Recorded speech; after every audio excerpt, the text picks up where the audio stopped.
À la Sorbonne, ici en marge de la Cité de la Réussite 2014, sur le thème de l'audace. Je suis avec Luc de Brabander. Bonjour. Bonjour. Vous êtes senior advisor au BCG, Oui. au Boston Consulting Group. Et là, vous sortez d'un débat autour de l'éducation. Bah oui. L'éducation, l'audace de tout changer. Oui. Qu'est-ce qui s'est dit? D'abord, en fait, parce que je change de vie, donc j'ai quitté le partnership du BCG, je deviens professeur à Louvain et à Centrale. Et donc, c'est pour ça, la passion que j'ai pour l'enseignement, la nouvelle vie que j'ai commencée. Mais par rapport aux deux autres intervenants, je ne suis pas un professionnel. Donc moi, j'ai un peu plus de distance et peut-être que ça a contribué à l'animation du débat. Vous êtes un nouveau dans cet univers, quelque Je suis un nouveau, je commence ma vie à 66 ans, ma vie en tout cas d'enseignant. Et donc, j'écoutais les deux autres qui ont 20, 30, 40 ans de métier. Et donc, je crois que ça a contribué à l'animation. Je suis venu avec mon ignorance plus qu'avec mes connaissances. Mais il faut une bonne dose d'audace pour changer de vie comme ça, effectivement, à 66 ans. Changer de vie, aller dans l'enseignement. L'enseignement, on n'y associe pas forcément toutes les valeurs de l'audace. Non. C'est Peut-être audacieux. l'audace consiste pas tellement à aller dans l'enseignement, mais d'y aller de la manière dont j'ai envie d'y aller. J'ai par exemple enregistré un MOOC. Bon, on ne sait pas très bien ce qu'on fait, il y a quelque chose d'inconnu. Et puis je donne cours à des étudiants qui ont vu le MOOC. Donc je donne cours à des étudiants qui m'ont déjà vu. Ça, là, l'audace commence. Que je dis quelque chose, oui, ça on a vu. Donc je dois arriver, je me mets en position de risque. En cela, j'accepte le qualificatif d'audacieux. Oui. Alors est-ce que, du coup, avec votre œil extérieur, mais bientôt expérimenté sur cet univers-là, est-ce que vous pensez qu'il y a quand même énormément de choses à changer ou finalement c'est par petites touches qu'on peut faire évoluer la machine? Mais je suis deux fois extérieur. Je suis non professionnel de l'enseignement et je ne suis pas français. Donc une partie du débat traitait de l'éducation nationale. Donc j'ai un regard extérieur deux fois. Moi je crois que le problème n'est pas changer ou ne pas changer.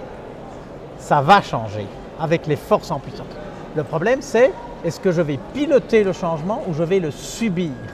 Avec la puissance d'Internet, etc., le système ne va pas résister. Et donc, le débat, c'est comment faire pour moi décider du futur et pas qu'on va décider à ma place du futur. J'aime beaucoup la petite phrase de Kafka, dans un combat entre toi et le monde, parie plutôt sur le monde. Bon, les forces d'Internet, de la mondialisation sont telles, on ne peut pas aller contre cela, ça va changer. Alors autant piloter. Moi j'appelle ça Eureka plutôt que Caramba. Oui, donc en gros, c'est vraiment accompagner le changement, c'est y être, vous en faites partie quoi qu'il en soit, voilà. Que vous le vouliez ou non.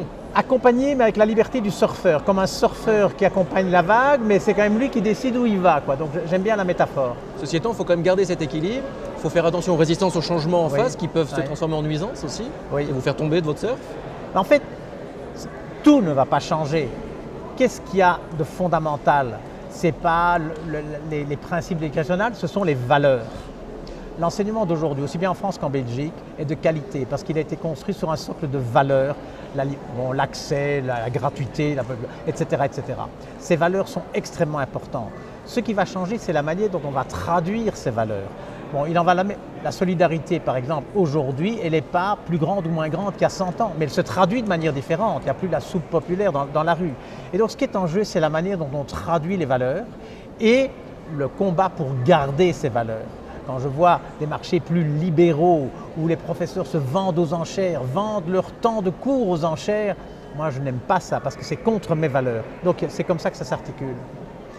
Un mot sur le BCG, du coup, qui vous laisse partir.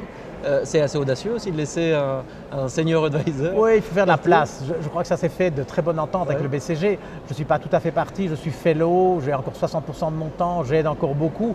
Mais bon, il faut une telle force pour être partenaire, etc. Je suis très content d'avoir cette combinaison où je suis encore là, mais j'ai un peu de liberté, notamment la liberté d'enseigner. Un dernier mot sur cette Cité de la Réussite. Je suis très impressionné. J'étais jamais venu. Je suis arrivé de Bruxelles ce matin. C'est très impressionnant de voir le professionnalisme de l'organisation. Ouais. Depuis le début, je me dis, c'est vraiment, même dans le grand business, on n'a pas toujours la qualité. Donc vraiment, bravo. Et je crois que c'est extrêmement utile. Parce que de tout ce qu'on a dit tout à l'heure, on voit bien, on ne peut pas sortir en disant c'était bien. On sort en disant mais bon, maintenant, qu'est-ce qu'on va faire? Ce qui est un peu le but. Merci beaucoup, monsieur de Brabander, et bonne chance dans votre nouvelle vie alors. Merci beaucoup.